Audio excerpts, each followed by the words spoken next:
After Zoomies at the dog park, it's time for Drive Up at Target. In goes a big bag of kibble and one squeaky chicken toy for the good boy. Drive Up that's ready when you are, only in the Target app. Just tap Target. This Steve Jones Show podcast is now loading. The Steve Jones Show podcast is presented by Sunbury Motor Company, Purdy Insurance, and Brewers Outlet.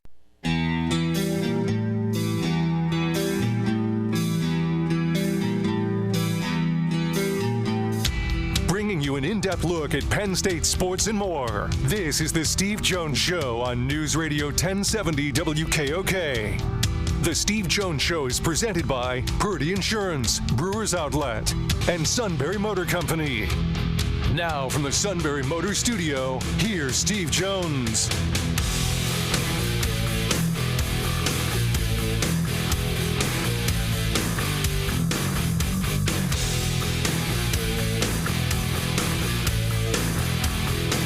It is the suit's birthday, so I just assumed we had the day off.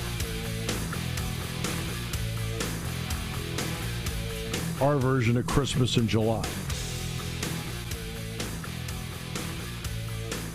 He's not here. Oh, no kidding.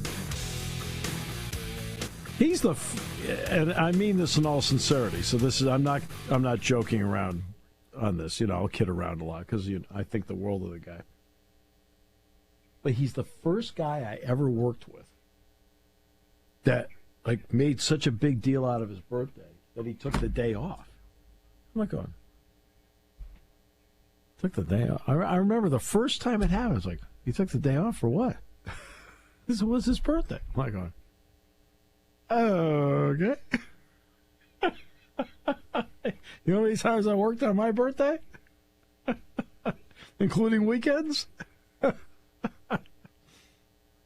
A lot of times I have a game.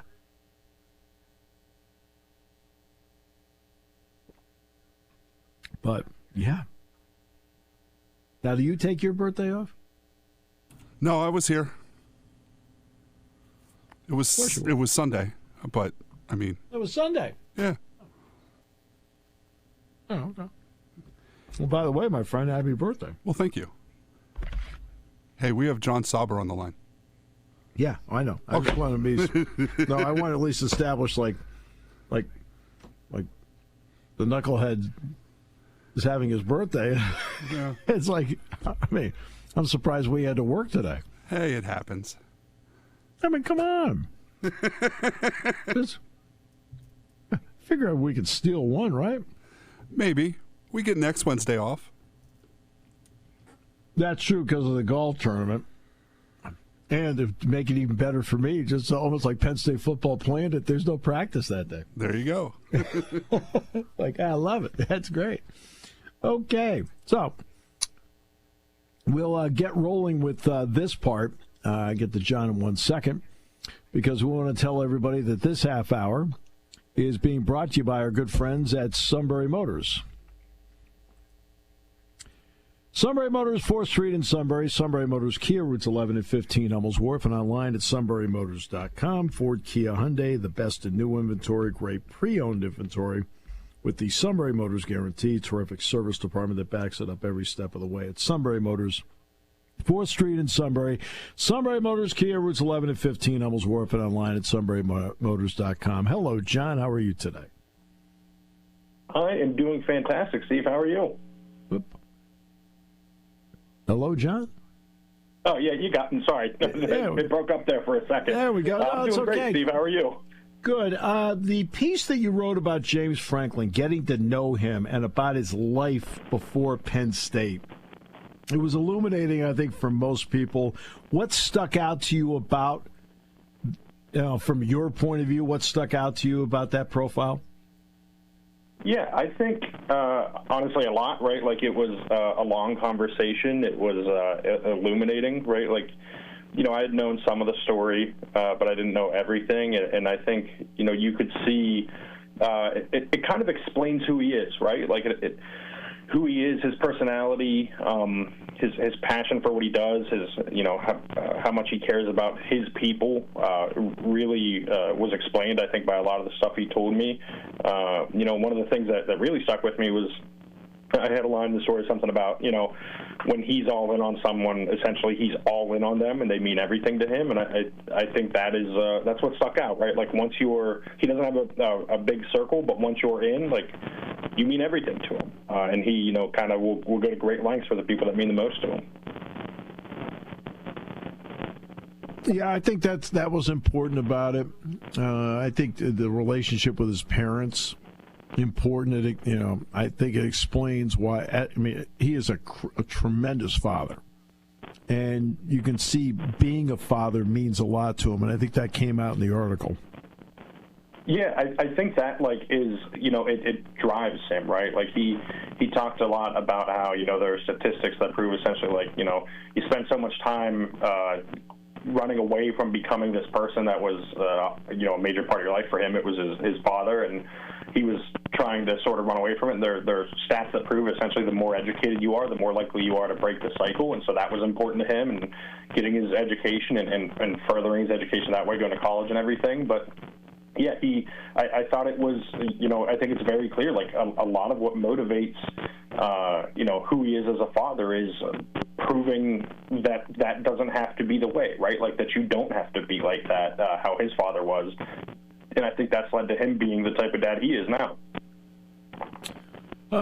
Okay, so this is the first day of training camp. It is a team that has expectations. How do you feel in the offseason, John, how James, when asked about expectations, how he's handled the questions? Yeah, I was a little surprised, right? Like there is, I guess, a little more acknowledgement of those expectations. Not that they ever run from them. I haven't heard. I don't think he said the phrase 1-0 once at media days in Vegas, which, going into that, I kind of expected that's what would happen, right? That, it would be a lot of Nevada, and not a lot of, broader conversation. But I think he's kind of embraced it, and I think because of that, the team has embraced it. They are still focused on the task at hand, the idea of, be where your feet are and all of that. But I think there's an acknowledgement that they're in full control of meeting those expectations. Like they have to take care of their business, but at the end of the day, they are the ones who can dictate just how far they can go this year, and they're really embracing that part of it. After watching 16 games last season, depth played a critical role of getting Penn State to the Final Four last year because of the guys they lost. Look, if we're sitting here a year ago, and you're going to tell me that KJ Winston's going to play 5 quarters, I'd be like, okay, that's a big one. But yet they overcame a lot last year. What does depth mean to you on this team? Yeah, I think it's going to be important that they develop it, right? And James talks a lot about those games where you're kind of winning by a lot and you can get guys in and you develop that depth for later in the season. I think these first 3 games of the year, that's going to be crucial, right? I think, you mentioned KJ Winston last year. I think they need to develop a couple guys at safety, right? I think everyone feels confident in what Zakee Wheatley can do back there, but beyond him, there are some question marks still with King Mack and guys like that, and how it's going to shape out or how it's going to shake out. But I think that is what fall camp is going to be for, right? Like a lot of those positions that they need to develop depth, they're going to have the time to do it. They're going to have the reps to do it, potentially, and blow out wins early. And those are going to be really important. But I also think, you look at some key spots like offensive line, like for this offense, tight end, like defensive line, they do have some quality depth. It's just about making sure that the third level of the depth chart is strong. And if, that group needs to step up, they can play a role, right? If someone goes down, it's not always about whoever replaces them. It's about the backfilling behind that and how those reps get replaced. So I think that's going to be important over this next, month and a half or so. Yeah, there's also another part, too, that I think is always important, John. You need your stars to be your stars, especially in the big games. How important is it to James Franklin? He appears to have a depth of stars. Yeah, I think that is, everything with this team, right? Like you talk about the expectations. Those conversations are happening because so many of those star players came back. Denied Dennis Sutton, Zane Durant, Drew Aller, Nick Singleton, Katron Allen. You can go on and on about the guys that came back. And that's why Penn State has these expectations, because they have that depth of stars, right? They have so many guys who can kind of carry the offense on any given day. They have so many game records on defense that can, both Zane Durant and Dennis Sutton are capable of blowing a game up for an offense. So is Tony Rojas. A.J. Harris can turn a game. Zakee Wheatley can turn a game. So they have so many guys kind of at the top of the roster that are capable of changing games. That's what's caused these expectations. That's why I think a lot of us expect them to make a deep run into the postseason again, because the high-end talent is some of the highest end in all of college football. When you write something, you'll get reaction to it. It's part of what the business is today. What's the reaction to Penn State football when you're writing articles right now? Yeah, I think it is, there is some inherent skepticism, right? Like, you will always have the people that, immediately go to the big game James thing. They'll say, well, let's see, them do it against Ohio State. There's skepticism about performance in big games. And, to what James Franklin said at Big Ten Media Days, they're in position to essentially shut everybody up, right? Like, all of those things, all of those times that they're second-guessed, all the people that are kind of doubting them, they're in position to dispel those things and to make it so, the narrative isn't true. But, yeah, I think that's been a lot of the reaction right now, right? Like, nationally, there's a lot of skepticism. I think even among Penn State fans, there's some hesitance to embrace the expectations, right? Because there's the anxiety of being the perceived favorite in not just in the Big Ten, but in the country. And I think that Penn State fans in recent years haven't dealt with that, right? And so I think locally there's some apprehension, some anxiousness about it, and I think nationally there's been skepticism, and I think that's partially fueling some of the players, and I'm sure the staff too, right? Like, they know that despite all the hype, all the expectation, there's still a large group of people that are doubting them, and they can kind of use that as motivation to help themselves take the next step forward. And then I'll follow up to the original questions. What's been the reaction, Ben, to the profile you wrote about James, where he was so forthcoming about his life to this point? Yeah, it has been overwhelming to that, right? Like, I was, anytime I write something like that, I'm always anxious myself, right? Like, you don't know what the reaction is going to be. You don't know how people are going to view it.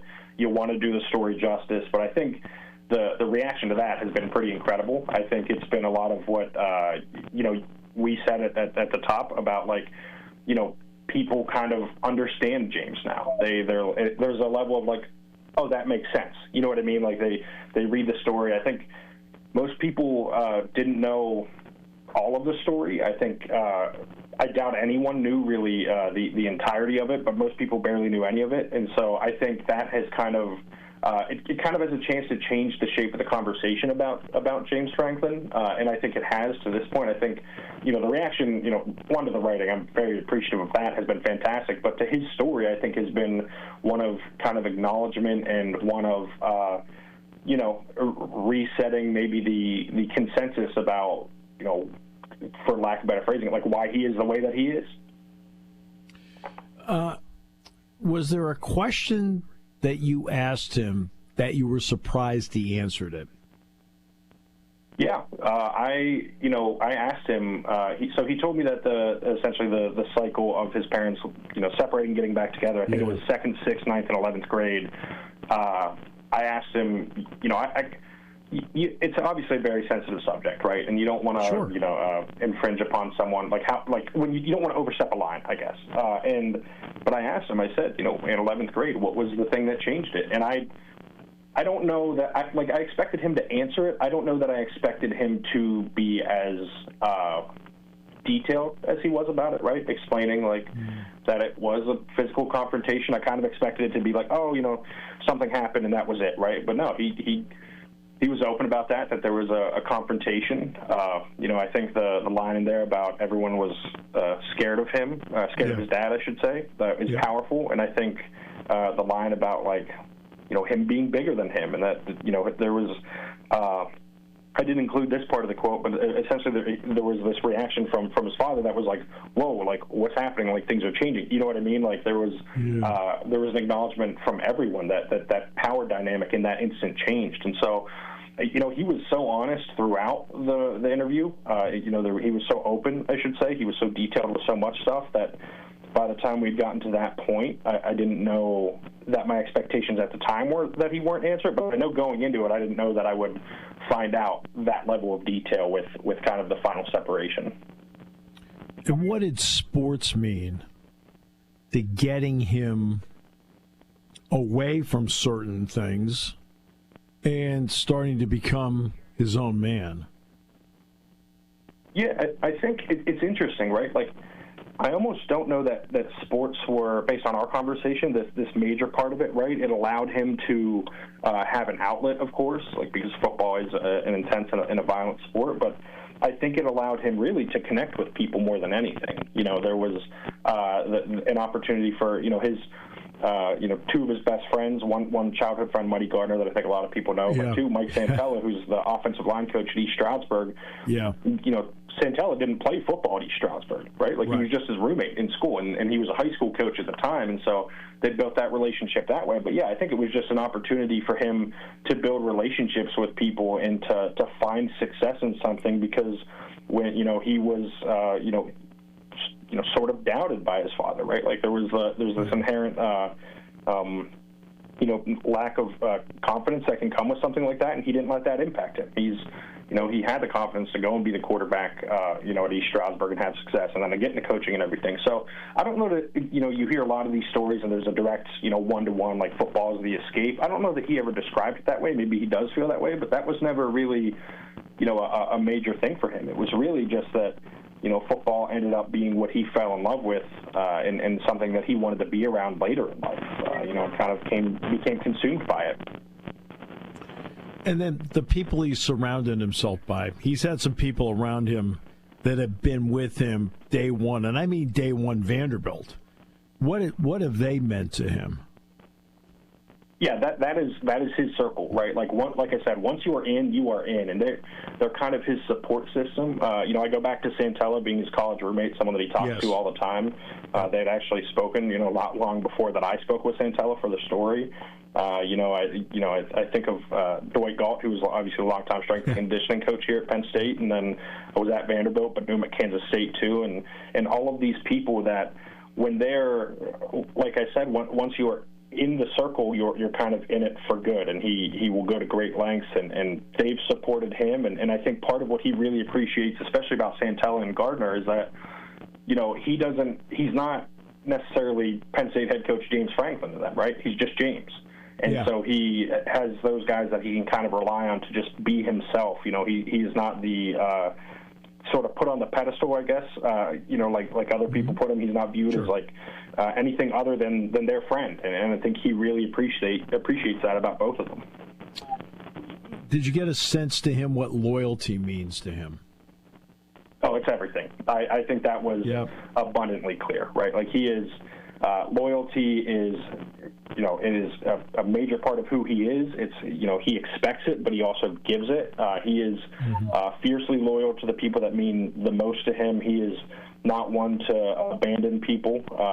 Now, I think there's a level of once that trust is broken, it gets a little harder to rebuild. But, as he told me that when his father died, he was able to get that sort of reconciliation between him, his father, his mom, and his sister. He became more forgiving, but I also think that he, expects the same level of loyalty in return that he gives, and there's a lot of it that he gives. And so I think that is a crucial part of who he is and how he's kind of built what he's built at Penn State and how he built what he built at Vanderbilt too. Right. No, and I that is when loyalty is a two-way street, right? And that's what he's looking for. He's looking for it to be a two-way street, without question.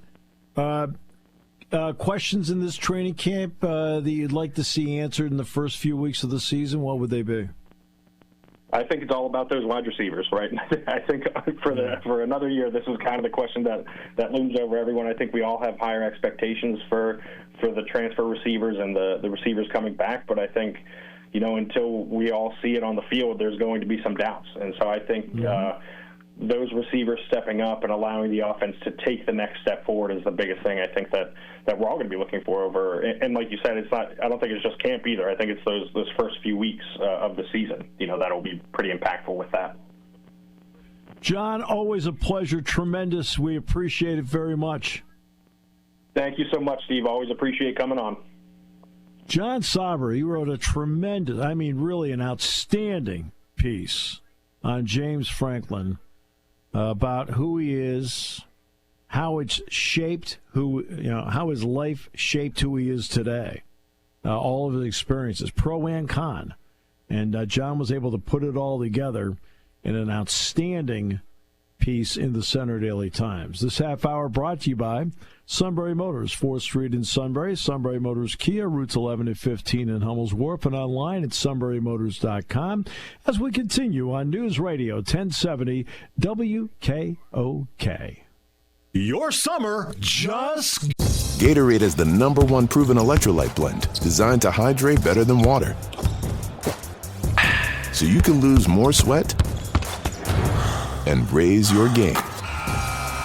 Gatorade, is it in you?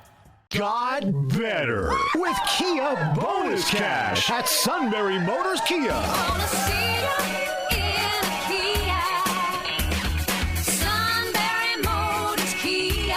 Summer is heating up at Sunbury Motors Kia with as much as $2,500 in Kia Finance Bonus Cash. That's what you'll save on the 2025 Kia Sorento. And get 1.9% APR financing for 60 months. The best-selling model at Sunbury Motors Kia, the 2025 Kia Sportage, has $500 off in Kia Finance Bonus Cash and has 1.9% APR financing for 60 months. Tired of going to the gas station all the time? Well, SMC has the 2025 all-wheel drive Kia Sportage Hybrid models available that get 38 mpg. Say goodbye to all those pump visits. Remember, every new Kia comes with a 10-year, 100,000-mile limited powertrain warranty. Save now at Sunbury Motors Kia on the Strip in Hummel's Wharf.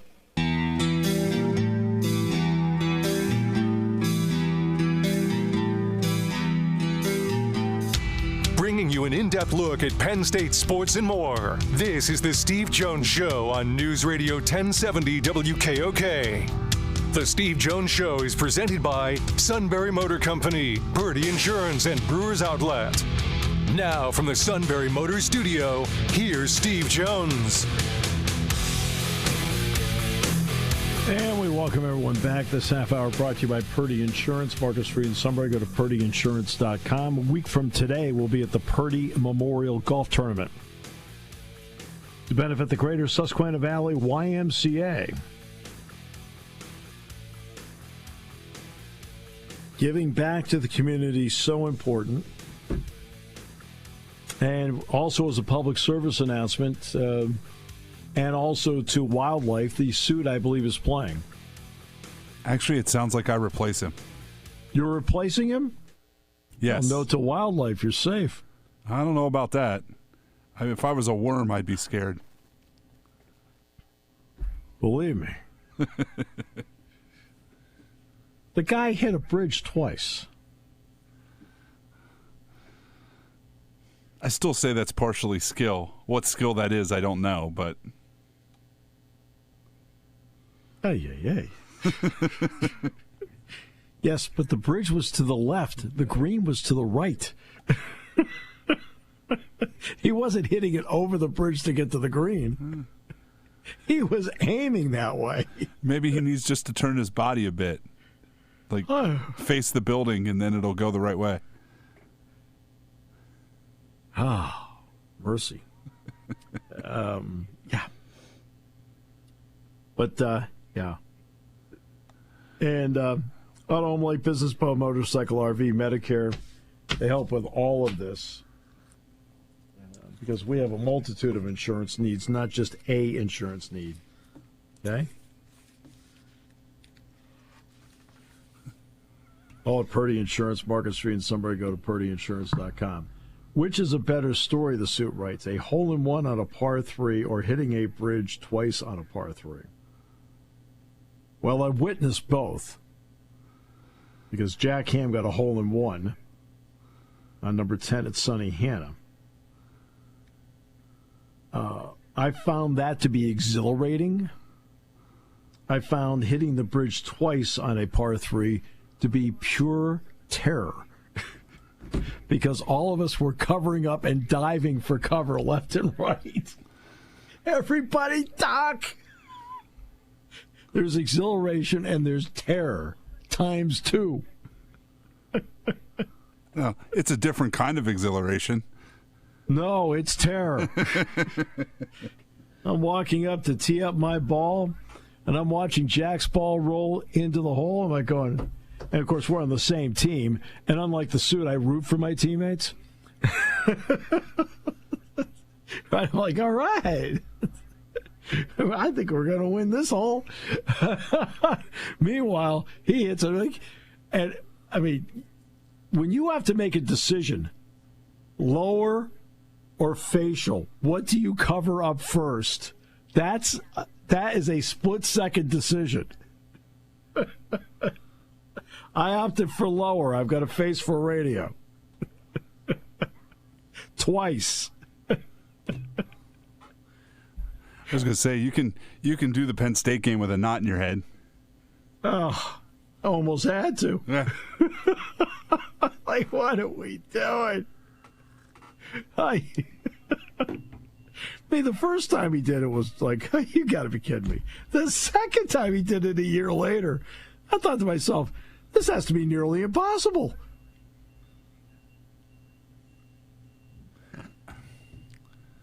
I mean, it's probably right up there with a hole-in-one on the probability scale. Oh, on the probability scale, especially this bridge, it's just this. You're talking about space in between. The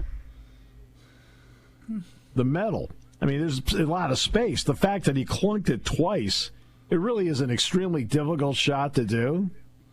Right? So the probability of that is probably exponentially longer than the hole-in-one. I can assure you the hole-in-one is far more exhilarating.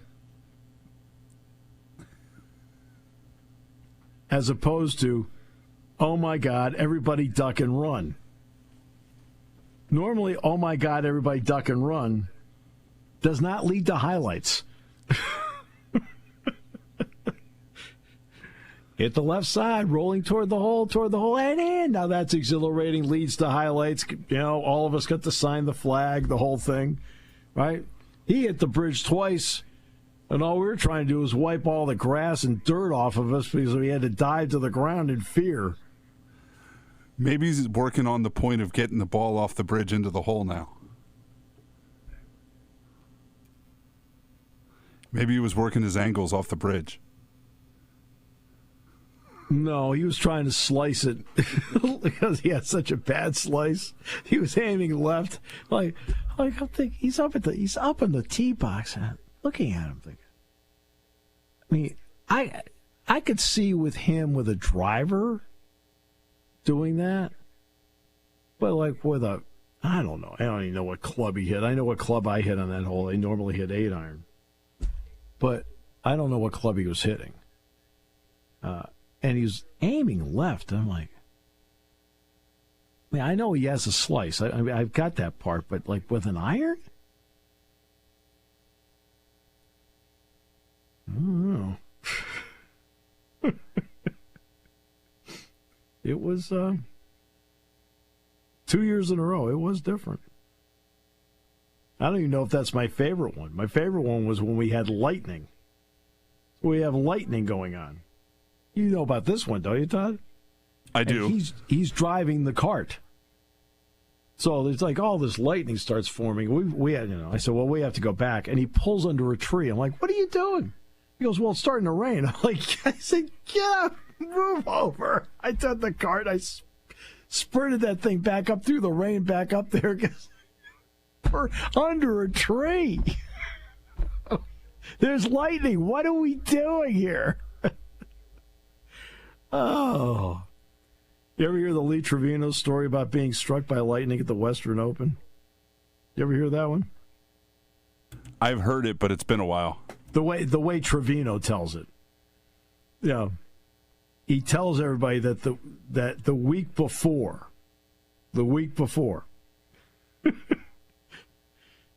somebody hit a 1-iron or something like that in a Pro-Am, and he claims that he says, my goodness, not even God can hit a 1-iron. He says, and a week later, I got struck by lightning. It's like, okay.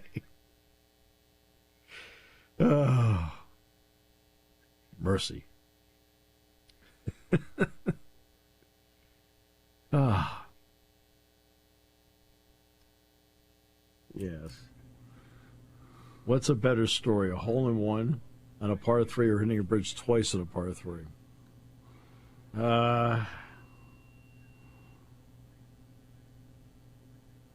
Yeah. I mean, I was just hoping they'd move the Purdy tournament to July 30th. You want to know why? Because he wouldn't play on his birthday? Yeah, he'd take day off.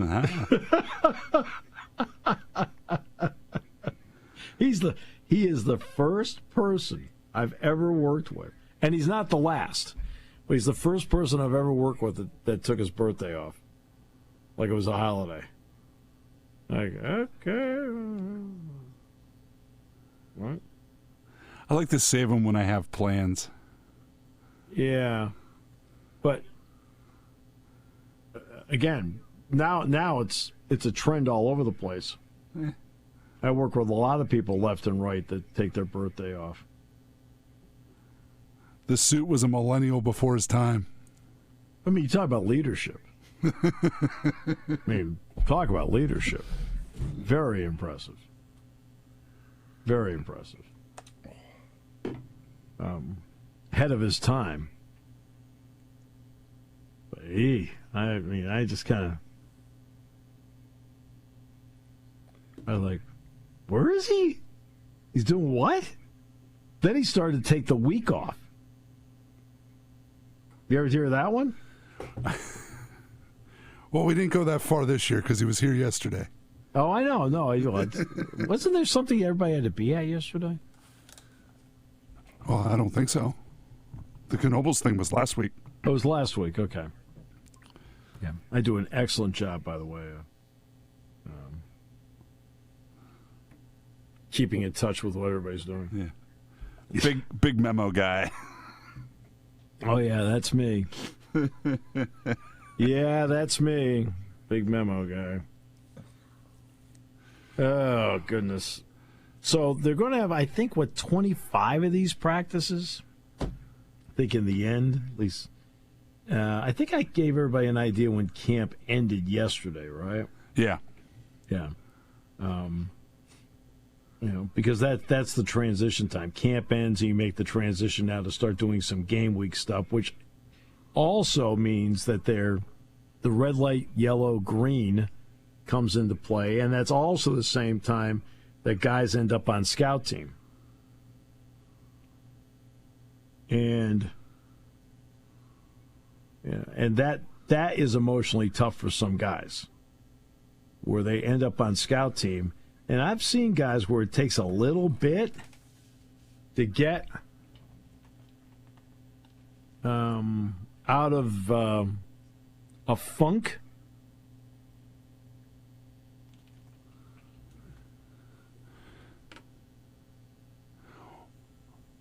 Will they?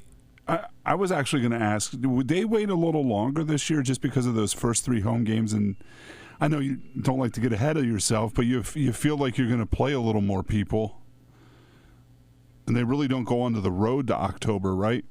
Right, October 4th at UCLA. I just wondered if that could delay some of those decisions just in case, some of those kids happen to play those first 3 weeks.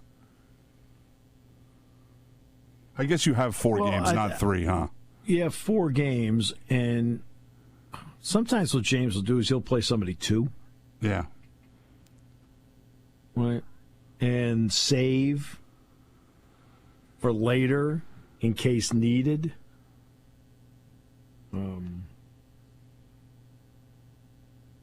He doesn't usually like all 3 games. Now, there are certain guys where that doesn't matter. So I don't think, certain freshmen it's not going to matter. And as for the quarterbacks, it doesn't matter. And neither one's saving a year. They've both already done that. Okay. They've both already done it so far. So you don't have to worry about the quarterback part of it.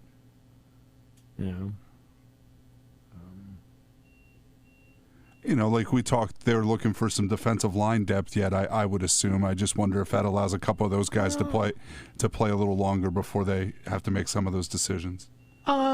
Yes and no. I think you either, when it comes like 5 defensive tackles, you're looking at Ford, Durant, Blanding, Gilliam, and Owen Wafel Right? Those are the first 5 guys I think of right away.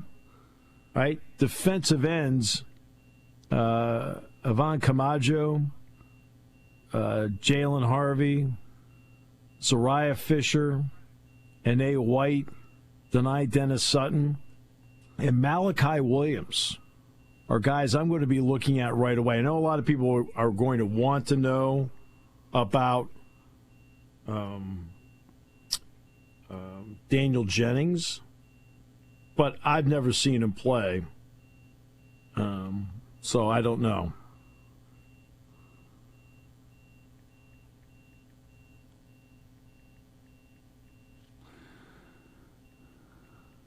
So I won't make any thought process on him until I actually see him practice.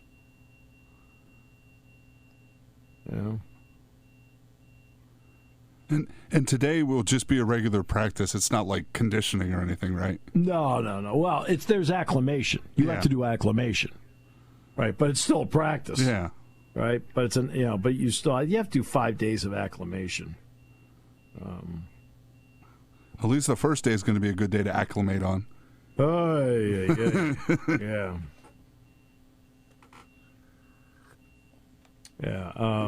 Yeah. Then after that, the weather gets pretty good. Yeah.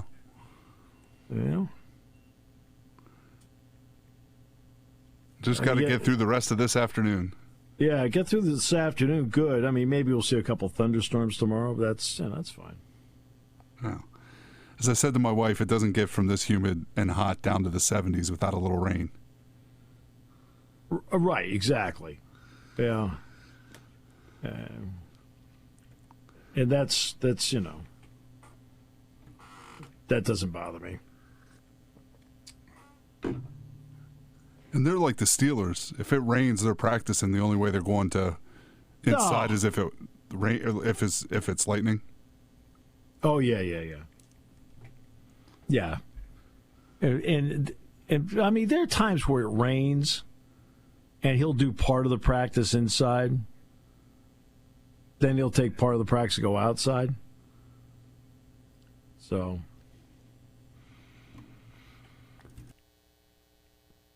I've seen him do that. All right, back with more in a moment on News Radio 1070 WKOK. Party time, game time.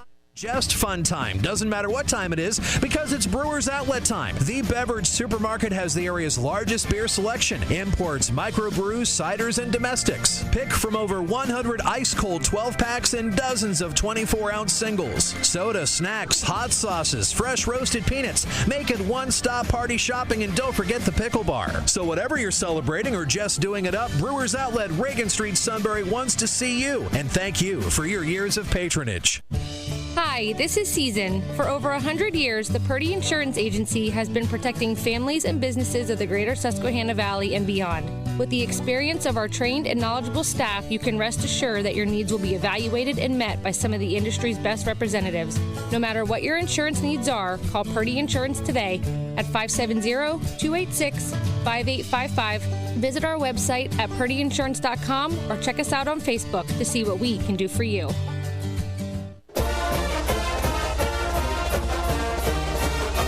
Game themes are out for Penn State football. Family reunion, of course, is the Nevada opener. FIU will be the Thon game. Villanova's All-University Day. Oregon, as we all know, is the Whiteout. Northwestern will be Homecoming and the Stripe Out. Indiana will be Military Appreciation Day and the Helmet Stripe game. And Nebraska will be Senior Day. So those are the game themes this year for Penn State football. Going by the stadium, I can tell you that they are right where they need to be in terms of getting this thing done. Done. That's... Do they have your spot up yet? I mean, our spot is being worked on. Yeah. The shell of it is done. The shell of our spot is done. I think it's just now getting the each room in the shell finished. That's what they're working on now. The shell's done. It's just now a question of getting the